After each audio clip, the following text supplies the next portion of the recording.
Hello, what's up mga choy? Kumusta tayong lahat dyan? Ayan, good day. So ayan mga choy, sa video naman na to, ang ating bida dito mga choy is ang ating kababayan na talagang halimaw sa ibabaw ng ring. Ayun, bakit ko nasabi na halimaw sa ibabaw ng ring mga choy? Is, ano lang naman mga choy is talagang may percentage na 100 knockout mga choy sa kanyang professional boxing career mga choy.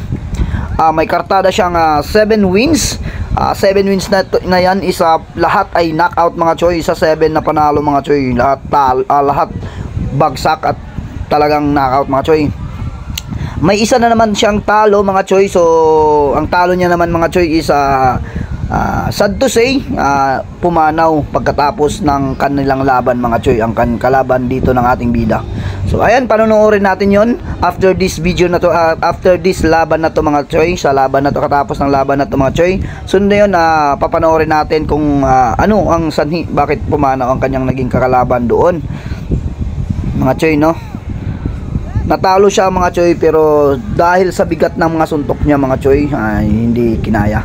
So ayun, dito muna tayo mga choy, panoorin muna natin to, ang unang laban niya dito mga choy sa video na to mga choy. Ito yung kalaban niya dito mga choy, naka green trunks, siya naman is naka red, white, blue trunks mga choy. Ang ating bida sa ang kalaban niya is green, and ayun, kita nyo lakas ng suntok mga choy, no? Naka blue gloves mga choy ang ating bida dito mga choy, no?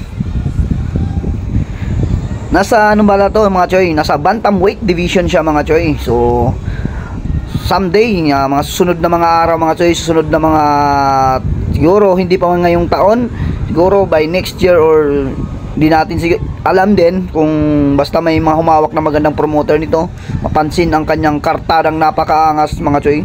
Yun, bagsak mga choy, no? Kita nyo naman yon mga choy, ganong kalakas ang ating bida mga choy. Talagang nataranta ng stop na agad ni referee mga choy. Talagang alam niyang kalinalagyan ng kalaban ng ating bida dito mga choy, no? Talagang di na makakalaban, no? Parang tunog talaga, straight talaga yung kamay at saka pagkabagsak, no? Parang si Manny Pacquiao kung sumuntok dito mga choy ang ating bida. So ayan mga choy, yan, nakita nyo naman kung paano sumuntok ang ating bida. So proceed naman tayo dito sa mga choy, sa pakita natin ang ito, ang kalaban ng ating bida dito na tumalo sa kanya mga choy, no? Ito mga choy, ang laban na to is ang nakalaban ng ating bida dito na tumalo, si Kenneth Engano mga choy. Yan, dito last round na po yan mga choy, is kita nyo naman wala nang lakas yung mga suntok. Yan, ito yung nangyari after ng laban niya mga choy. Halos siguro na naramdaman na ng Kenneth Engano ang mga lakas ng suntok ng ating bida dito mga choy, no? Talagang wala na siyang lakas, lupay-pay na siya, talagang di niya kinaya. Pagkatapos ng laban nito na mga choy, pagka-announce na kanyang panalo niya, unanimous decision, ay nakatulog na ang ating bida at dinala sa ospital mga choy. Sa kasamang palad, 4 na araw na comatose ang ating ang kalaban ng ating bida, ay hindi niya kinaya mga choy. At ayun, sa kasamang palad pumanaw na mga choy.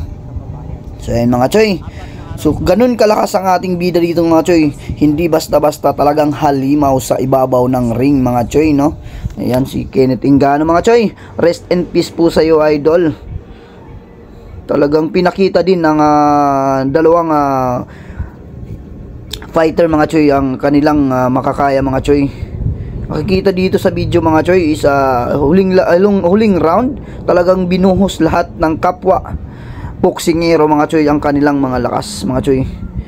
Sa dila ng mas malakas siguro ng ating bida mga choy, talagang halimo talaga sa ibabaw ng ring. So ito naman mga choy, so isang panalo ng ating bida dito mga choy. Panoorin din natin kung paano niya ni-knockout o kaya pinatumba ng ating bida dito mga choy ang kanyang kalaban mga choy. Tara, sabay-sabay natin panoorin. Tatansyahan dalawa, body shot dito. Yung bida natin dito mga choy is nakapula na gloves, red, blue, white trunks, and then kalaban niya is naka blue trunks, no? Blue gloves, okay. Yung bida natin red gloves pala. Naka red gloves mga choy. Maganda yung tindig, medyo matangkad mga choy, may height din. May height advantage dito ang ating bida mga choy. So talagang itong possible ito tatalo sa Inoue Brothers mga choy, kasi ito katimbang to ngayon ng kapatid ni Inoue, No, si Naoya Inoue, kapatid ni Naoya Inoue. Ang katimbang niya ngayon, bantamweight.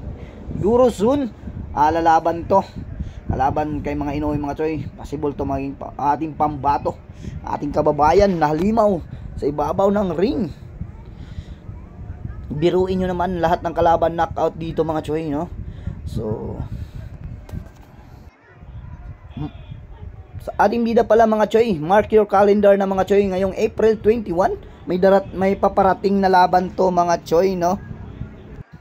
Kalaban ng ating bida dito mga choy is si James Pagaling. Sa Bukidnon gaganapin ang kanilang laban mga choy, ngayong darating na April 21, 2024 mga choy. Body shot, mahilig sa body shot tong ating bida mga choy, no? Alias The Pain, Jason Pakulya rin mga choy. Tatansyahan ng ating dito mga dalawang fighter mga choy. Body shot ng kalaban mga choy. Ayun, ginantihan ng body shot mga choy. Tiklop dito mga choy ang kalaban ng ating bida mga choy. Di na nangatayo mga choy. Wala na. Ubos na yung 10 counts mga choy. Di na tumayo. Sobrang sakit nang tumama sa kanyang katawan mga choy. Di na nakatayo mga choy. Yung panalo ulit via knockout ang ating bida dito mga choy, no? Ganong kaangas halimaw sa ring talaga itong ating bida mga choy. Ito naman mga choy, ang laban naman na to mga choy is unang kauna-unahang belt ng ating bida mga choy na men pro ba Entrem bantamweight title mga choy. So Mindanao Pro Boxing Association siguro yun, men pro ba mga choy. So di ko lang sure, correct me if I'm wrong mga choy. So yan mga choy, ating bida dito is naka black trunks naman dito siya mga choy, na red gloves mga choy, no? Ating bida, matangkad talaga yung ating bida dito mga choy, no? Tara ating panoorin mga choy, kauna-una ang belt ng ating bida mga choy, no? Job na, nagtatansya ng dalawang boksingero dito mga choy. Kalmado lang ang ating bida, basta-basta sumusugod, no? Kumukuha ng tiyempo, double jab, hook, uppercut mga choy. Nagyakapan yung dalawa mga choy, no?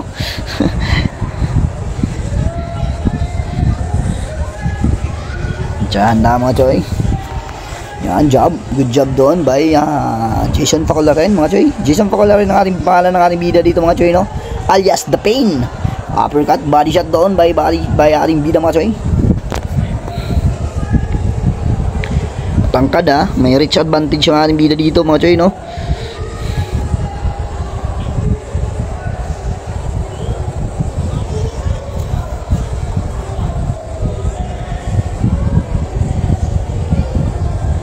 Jab again. Jab muna mga choy, tinitingnan yung reaction ng kalaban, no? Uppercut ulit doon ng ating bida. Straight dito mama.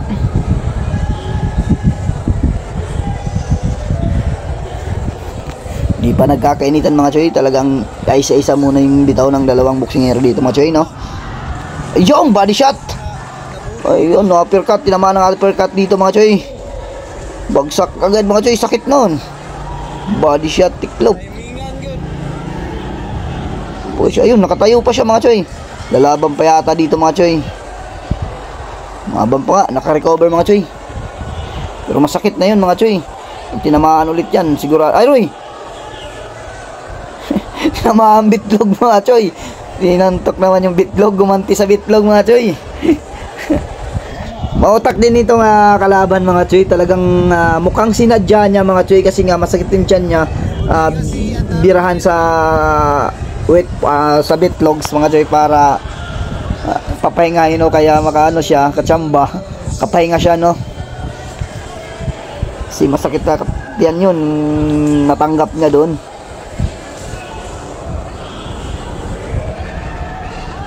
So, mga choy, comment nga kayo below kung sa tingin nyo kaya niya yung Inoue Brothers mga choy, itong ating bida dito mga choy. Sa tingin ko naman, sa ngayon siguro hindi pa, siguro pa kailangan pa pahinugin pa ng konti itong ating bida dito mga choy, no? Bago sumabak sa Inoue Brothers mga choy. Kasi sure ako mga choy, makakalaban nito ng Inoue Brothers. Hindi man yung isa, hindi man si Naoya Inoue, yung kapatid ni Inoue, na si Ginjiro. Ginjiro ba yun? Ewan ko ano ba yung pangalan nun. End of the round number 1. Proceed tayo sa round number 2 mga choy. Ganun lang, nakapabagsak doon yung ating bida sa round number 1. Tingnan natin sa round number 2 kung ano mangyayari mga choy. Ito mga choy, first belt dito, pinaglalabanan dito ng ating bida mga choy, no? Kanyang first belt na men pro ba? Interim. Gaganti yun dito mga choy. Men pro ba? Interim bantamweight title mga choy. Uppercut doon, body shot. Ganda ng mga uppercut dito ng ating bida. Ganda ng mga binibitawang suntok mga choy.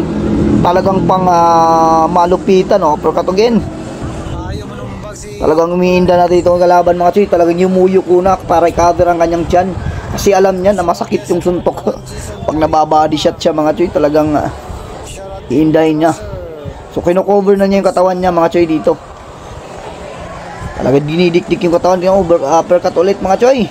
Talagang makayakap na lang yung kalaban dito mga choy. Kasi iniinda niya ang sakit ng mga suntok ng ating bida mga choy. Yung body shot again, dalawa. Yung kinaya pa. Hindi pa bumigay mga choy. Matibay din tong kalaban ng ating bida mga choy. Talagang pinupuro-puro ganun ng mga tira, puro body shot mga choy. Kasi alam ng ating bida dito mga choy na mahina yung budiga ng kanyang kalaban mga choy, kaya at saka napatumbanan niya, so medyo malambot na yung budiga ng kalaban ng ating bida, kaya yun lang pinuputerya. Ganda ng mga tirada dito ng ating bida mga choy. Itong kalaban ng ating bida naman mga choy, talagang ginagawa niya yumayakap na lang siya o kaya dumidikit o kaya bumababa para hindi siya gaano matamaan ng kanyang budiga mga choy. Talagang hinihigpitan niya ang kanyang depensa sa tiyan. Talagang bibigawasan talaga yan ng ating bida mga choy. Sa ganda ng mga suntok at malakas na bitaw naman ng mga choy. Talagang job doon ba mga choy. Talagang dumidikit na lang siya eh. Sure ako dito na nasasaktan na talaga. O yun, body shot again. Gumanti naman siya ng overhand mga choy. Ngunit subalit hindi tumalab sa ating bida. Ayun, babalit mga choy. Sa legs masakit yun pag natamaan ka sa legs mga choy. Kami hindi nakakalam at hindi pa nakaranas mga choy. Masakit pag sa legs ka tinamaan dito sa may baywang bayan. Sakit yan mga choy.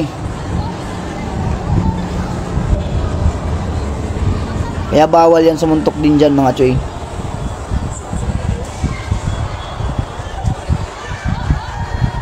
Body shot again.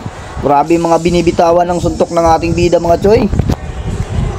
Talagang hindi na nakakaporma ng maayos yung kalaban yung mga choy kasi nga ayun, lakas nun, overhand. Pero hindi tinabla ng ating bida mga choy. Yun, end of the round number 2. Ayan, proceed tayo sa round number 3 mga choy.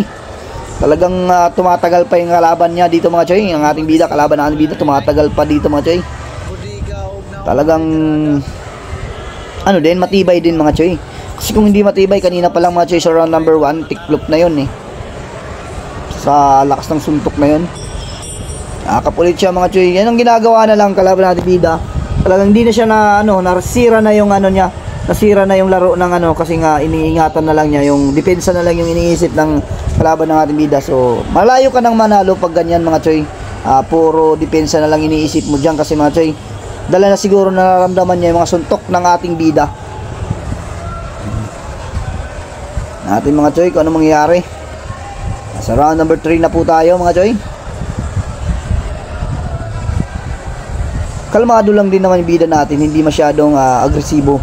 Talagang yung body shot. Pinapaulan na ng body shot mga choy. At chill lang siya chill lang. Hindi niya pinipersa. Talagang kalmado lang. Ganyan yung mga boxer mga choy. Sa tingin kong mga choy, itong ating bida mga choy, talagang papalag to mga choy. Huwag yung kalimutan pala mga choy, April 21, laban na yung ating bida dito mga choy. Mark your calendar na mga choy, para panoorin ng laban nito. Sabay-sabay natin panoorin ng parating na laban ng ating bida dito mga choy. Basta't ma-ensayo lang to ng mabuti. Kasi sa tingin ko sa Inoue kasi mabilis. Mahirapan pa siya as of now. Siguro sa katagalan dahil sa lakas ng suntok madidevelop din nating bida dito mga choy. As of now, siguro hindi pa siya obra pero darating ang panahon mga choy katatakutan to ng Japanese fighters, no? Kung sino mang champion title holder mga choy, iiwasan to ang ating bida mga choy, for sure. Kita nyo naman yung mga binibitawang suntok mga choy, hindi basta-basta ang mga nakaraang kalaban nito mga choy, no? So biruin mo naman yung 7 wins, lahat ng panalo niya is puro knockout mga choy, no? Ito siguradong knockout to kasi panalo din siya dito mga choy. So panoorin natin, sabi-sabi natin panoorin paano niya to tinalo mga choy. Talaga yung kalaban niya, panay ilag na lang, panay depensa na lang. Ganyan na lang gagawin mo mga choy once, ganyan gagawin na lang mga choy. Pag once na ano na, si Ate Bida na kasi nagdadala ng laro, malakas mga suntok. Ang kalaban niya dito siguro iniinda niya talaga bawat suntok ng ating bida, kaya ganyan ginagawa niya, depensa, takbo na lang, yakap, ganyan na lang gagawin. Gumanti man, isa, dalawa na lang kasi nga iiwasan niya baka magantihan siya mga choy, tamaan siya ng solidong suntok ulit, bagsak ulit siya niyan. Gumaganti-ganti pa rin naman, pailan-ilan na lang.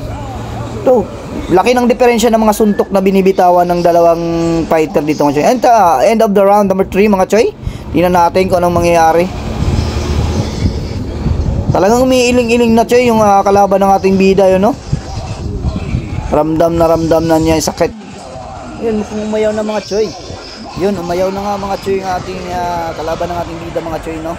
So hindi ibig sabihin pag umayaw yung isang boksingero mga choy, isang duwag o kaya takot. Ang ibig sabihin lang naman mga choy, alam ng kanyang kapasidad na hindi niya kaya ang kanyang kalaban, kaya isinuko na lang niya kaysa mapano pa siya ng mga choy. So ayun, salute din sa dalawang fighter nito mga choy. Maraming salamat sa inyong panonood mga choy. See you again in the next video. First belt ng ating bida dito mga choy, no? Ating panoorin, ating abangan ang ating bida dito mga choy, maging world champion someday mga choy, no? Ang laki ng chance mga choy. See you again in the next video. Thank you.